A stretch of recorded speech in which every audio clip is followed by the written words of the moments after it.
Ladies and gentlemen, boys and girls, welcome back to another Apex Legends video. My name is Sweat if you guys are new.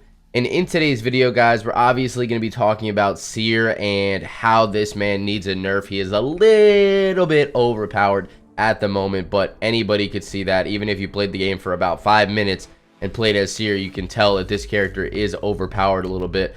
But I really want to talk about in this video what character's abilities that Seer makes pretty much useless. He does everything better than a lot of characters in the game right now, and I really want to touch on those subjects. And we do know that Seer is going to be receiving a nerf very soon. We don't exactly know what that nerf will entail. The only thing I've seen is one article on this, and I will obviously break this down in this video. So if you guys are new to the channel, make sure to subscribe and like the video at the end, of course, if you enjoyed it. But without further ado, guys, let's get into talking Seer. Alright, so the first thing I want to talk about is this article that we're going to take a look at on Charlie Intel, and it's about the Seer nerf that's upcoming. And it says, in a Season 10 developer AMA on August 6th, fans took the chance to quiz the developers about Seer's insane power. Responding to concerns, Seer's designer Travis Norton confirmed that the legend is probably a bit too strong at the moment. Well, you don't say, buddy. While no time frame has been given, Norton confirmed that Seer will be seeing a nerf in an upcoming patch. Norton explained that they wanted Seer to launch strong, as other legends have faded to obscurity once they were no longer new and exciting. Although they had multiple playtests per week, once Seer was out in the wild, it was clear he was way too strong. So I mean, probably the developers weren't playing Seer to his maximum capability, I'm gonna guess, so they really didn't notice that Seer was as powerful as he is in live game situations, but that's as expected. I wouldn't say a fundamental change to the kit, continued Norton. I will say that the flash on hit ended up being way more than intended, and we will be removing that aspect entirely from the ability. So really, as of right now, that's the only confirmed-ish nerf that we have coming to Seer in Season 10 in the next update, hopefully. This article also says, Respawn are also aiming to make it easier to differentiate between friendly and enemy Seer abilities, as the red tinting applied to the VFX can be hard to distinguish. However, they're only taking a look to see what can be done to help with that, so there's no guarantee that they're actually going to touch that ability.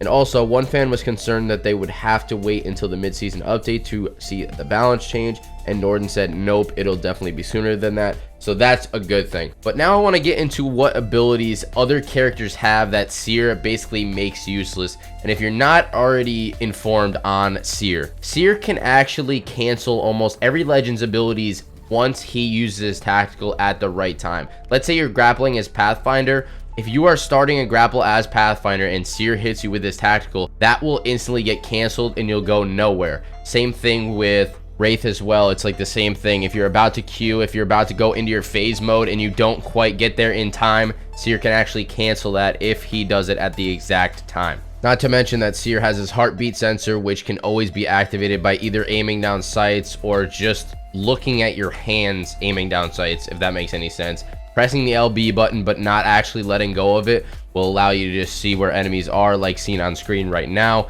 And his ultimate ability is insane. It's a massive dome that shows you exactly where everybody is live in the moment. So now the question that this video has all been about in the first place, and what we're leading up to, is what characters' abilities are basically overshadowed by Seer's abilities, and if they're in a situation where it's going to be a Seer versus this legend in a fight and they both have to use their abilities, Seer is going to win 99% of the time. Let's talk about that by starting off with Bangalore. So Bangalore's smokes are the thing that we're going to be focusing on right here with this legend, that they're really overshadowed by Seer's abilities, because if you are in a 1v1 with a Seer and you are playing as Bangalore, okay, you pop down a smoke to maybe get a different angle or maybe go around, try to flank, or whatever the case may be. Seer can just use his tactical ability that he gets back every 30 seconds, which might seem like a long time, but in reality, when you're in a fight, it's not that long. And my real problem with a Seer versus a Bangalore in this game, the way it is right now, is that your whole team is going to be able to see that Bangalore through the smoke throughout the entire length of the ultimate, of Seer's ultimate, or the entire length of Seer's tactical if he doesn't have the ultimate. But the real problem lies with the ultimate, because it's constant live pings of the enemy for 30 seconds. And I know you're gonna say, well, Bloodhound's in the game, okay? How is Bloodhound much different? Well, in order to see where an enemy is with Bloodhound, you have to pop the ultimate ability, and then you're going to have to scan every 5 or so seconds with Bloodhound. And it's not a constant live ping of the enemy. It's a little bit different, and it's a little bit more underpowered than Seer is. And that's why the next person I'm going to be talking about on this list, or the next character ability that is definitely overshadowed by Seer, is going to be Bloodhound. So with Bloodhound, you get the scans, you get the ultimate ability, which is basically you get 30% increase in speed. Everybody turns red. The enemies turn red, actually. And then you get the information on the ground, like where people walked a certain amount of time ago and such like that. But the thing that Bloodhound doesn't do, obviously Seer has that heartbeat sensor like I was talking about before. Seer has that tactical ability that can cancel almost everybody's abilities in the game when he uses it, and it also gives you live pings of the enemies for a certain amount of time. Basically what Bloodhound's scan does, Seer's scan does, basically the same, the tactical ability, but it also cancels abilities like I said. And another thing, Seer's ultimate ability, like I said, gives 30 seconds. Your whole team can see every enemy in that little dome of Seer's protection, or whatever you want to call it. Whereas Bloodhound, you have to keep scanning continuously. And with Seer, all you have to do is throw down that little dome and you can see where everybody is within that 30-second period. So that's why I feel like Seer is a much better Bloodhound than Bloodhound is. They need to figure out a way to make some of Bloodhound's abilities better than Seer's abilities so that they're balanced. Because right now, I don't see a lot of people running Bloodhound. I do see a lot of people running the Bloodhound and Seer combo on the same team, because that's basically double the scans, and that's a very good method that we'll probably talk about in another video. Next up is Crypto, and I really feel bad for Crypto mains. I'm not gonna lie, he has not gotten much changes in forever. And Seer is overall just a better character than Crypto. With Crypto, you got to get in your drone, you got to throw the EMP out there, you got to basically forfeit some time with your team. You got to stay behind in that drone because you cannot move while you're in that drone, obviously, unless you're sliding down a hill or something. But how often are you going to use that drone while you're sliding down a hill? So Crypto mains really have it tough right now because Seer is overall just a way better legend. Okay, it's not even close in my opinion. Crypto needs a buff very soon, and really all of Seer's abilities outshine Crypto's in every way, shape, or form. I hate to say it. So next up, I wanted to mention a couple legends that Seer's tactical ability basically cancels entirely, and it can really ruin the pace of the game for these legends. We're going to start off by using Gibraltar, for example. When he's rezzing in his dome, if you wait till the exact moment, let's say Gibraltar pops his dome, and Gibby's known for his good rezzing. Like, you can pop that dome. He's basically very similar, not the same character as Lifeline, but he's very similar to Lifeline in that he can use his dome to res, right? So if he's almost done with that dome res, you can just pop that Seer tactical and cancel that res exactly when it's about to happen, and they're not going to be able to do anything in Gibby's dome. So it basically makes that Gibby res kind of useless if you have a Seer on your team that knows what he's doing. The same with Horizon. When Horizon goes up in the air with her tactical ability, you can just cancel it with that Seer tactical instantly, waste Horizon's tactical ability, and just bring her right back to the ground.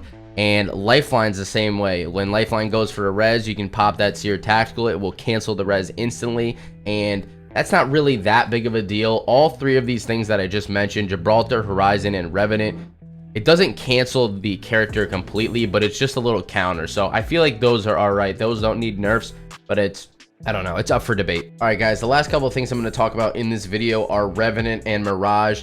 And I just want to talk about Revenant quickly because Seer can basically cancel abilities just like Revenant can without throwing the silence balls. And I feel like Seer might be a little better at this only because it's kind of like a point and shoot type of thing with that tactical ability. All you have to do with Seer is just aim at the enemy, throw that tactical, and it goes for a wide range, and it goes for a long, like, tunnel based thing. Whereas Revenant, you have to place it right on the enemy. I think it takes a little more skill, but it pays off. So I feel like Revenant and Seer here can't exactly be compared. Obviously Revenant has that totem, which is why every single person or every single Revenant main uses that character because of that totem. It's basically an extra life. So these characters don't really match up, and I feel like Revenant can still be played along with Seer or against Seer, and there's no real problems there. But as for Mirage, guys, I need you to tell me down in the comment section below if you are a Mirage player consistently and if you play Mirage on the daily basis, have you noticed that Mirage's ultimate ability can get you out of situations where Seer is about to scan you?